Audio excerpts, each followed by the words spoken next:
Hi అండి. చాలా మందికి ఈ వంటకం గురించి అసలు తెలీదు. ఒక్కసారి టేస్ట్ చేస్తే మళ్ళీ, మళ్ళీ చేసుకొని తింటారు.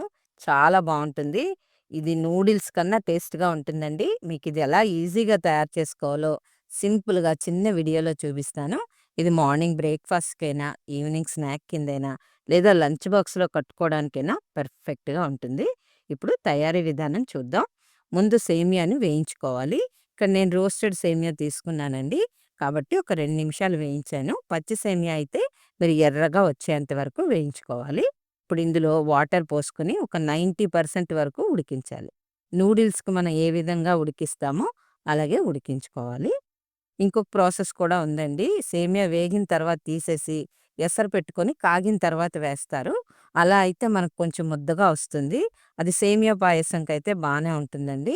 ఇప్పుడు దీనికైతే మాత్రం నూడిల్స్ లాగానే ఉడికించుకోవాలి. ఇలా ఒక పొంగొచ్చిన తర్వాత ఫ్లేము మీడియంకి అడ్జస్ట్ చేసుకొని, ఉడికిందో లేదో ఒక్కసారి చెక్ చేసుకోవాలి.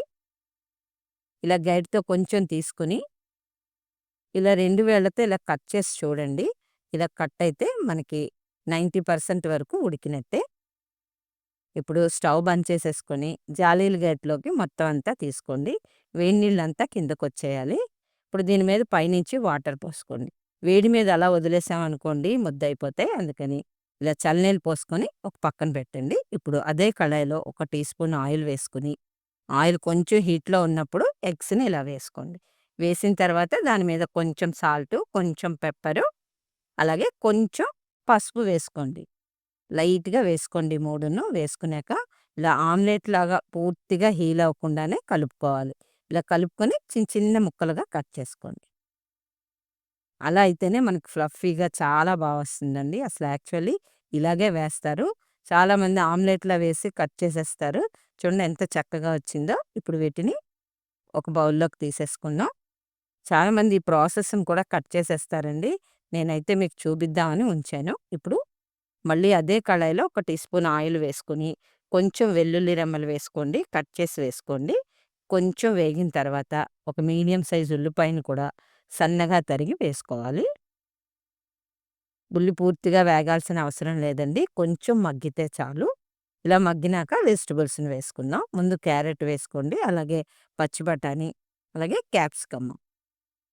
మీకు క్యారెట్ ఉన్నా కూడా వేసుకోవచ్చండి. పచ్చి బఠాణీ, క్యాప్సికము ఉన్నాయని వేశాను. మీ దగ్గర ఉంటే వేసుకోవచ్చు. లేకపోతే క్యారెట్ ఒకటి వేసుకున్నా పర్వాలేదు. ఇప్పుడు ఇందులో ఒక half teaspoon salt sprinkle చేసుకోండి. సాల్ట్ వేస్తే మనకి వెజిటబుల్స్ ఈజీగా మగ్గిపోతాయి. ఇవి కూడా ఒక 50% వరకే మగ్గాలి. ఫ్లేమ్ సిమ్‌లో ఉంచుకొని మూత పెట్టి ఒక 2 నిమిషాలు ఉంచండి. 2 నిమిషాల తర్వాత మూత తీద్దాం. సరే. వెజిటబుల్స్ మగ్గిపోయాయి కదా! చక్కగా ఒకసారి మళ్ళీ కలిపేసుకొని, ఇందులో ఇందాక మనం పక్కన పెట్టిన సేమియా వేసేద్దాం. ఇలా వేసుకున్నాక దీంట్లో ఒక హాఫ్ టీ స్పూన్ వరకు పెప్పర్ వేసుకోండి. అలాగే ఒక హాఫ్ టీ స్పూన్ కారం, ఒక half teaspoon garam masala powder. ఇవి వేసుకొని ఒక 2 నిమిషాల పాటు కలపండి. నేనిక్కడ సాల్ట్ వేయలేదండి. ఆల్రెడీ మనం వెజిటబుల్స్‌లో కొంచెం వేసాం కదా! ఇలా కలుపుకున్నాక లాస్ట్‌లో సరిపోకపోతే కొంచెం అడ్జస్ట్ చేసుకోవచ్చు. ఇలా బాగా కలిపేసుకున్నాక, ఇందాక మనం ఎగ్ పీసెస్‌ని కట్ చేసి పెట్టుకున్నాం కదా! ఫ్రై చేసి అవి ఇందులో వేసేసుకోవాలి. వేసుకున్నాక ఒక 3 నిమిషాల పాటు బాగా కలుపుతూ వేయించండి. అడుగు అంటనివ్వకండి. ఫ్లేమ్ అయితే మీకు మీడియంలోనే ఉండాలి. ఇప్పుడు కొంచెం కొత్తిమీర వేసుకొని మళ్ళీ ఒక్కసారి కలపండి. నాకైతే చాలా టేస్ట్‌గా వచ్చిందండి. నిజంగా చాలా బావుంటుంది. ఒకసారి మీరు ట్రై చేయండి. మీకే తెలుస్తుంది. చూడండి పొడి పొడిగా వచ్చింది. నేను చెప్పే టిప్స్ అన్నీ ఫాలో అయితే మీకు కూడా ఇలాగే వస్తుంది. ఫ్రెండ్స్ మీకు నచ్చినట్లయితే లైక్ చేయండి. తప్పకుండా ట్రై చేయండి. అలాగే కొత్తగా చూస్తున్నోళ్ళు సబ్స్క్రైబ్ చేసుకొని చూడండి ఫ్రెండ్స్. ఇది పూర్తిగా చల్లారాక బాక్స్ కట్టుకోండి. మీరు అప్పుడే తినాలనుకుంటే వేడి వేడి మీద తినొచ్చు. చాలా వచ్చింది నాకైతే. తప్పకుండా ట్రై చేయండి. అలాగే ఓపికగా చూసినందుకు మన సబ్స్క్రైబర్స్ అందరికీ చాలా థాంక్స్ అండి.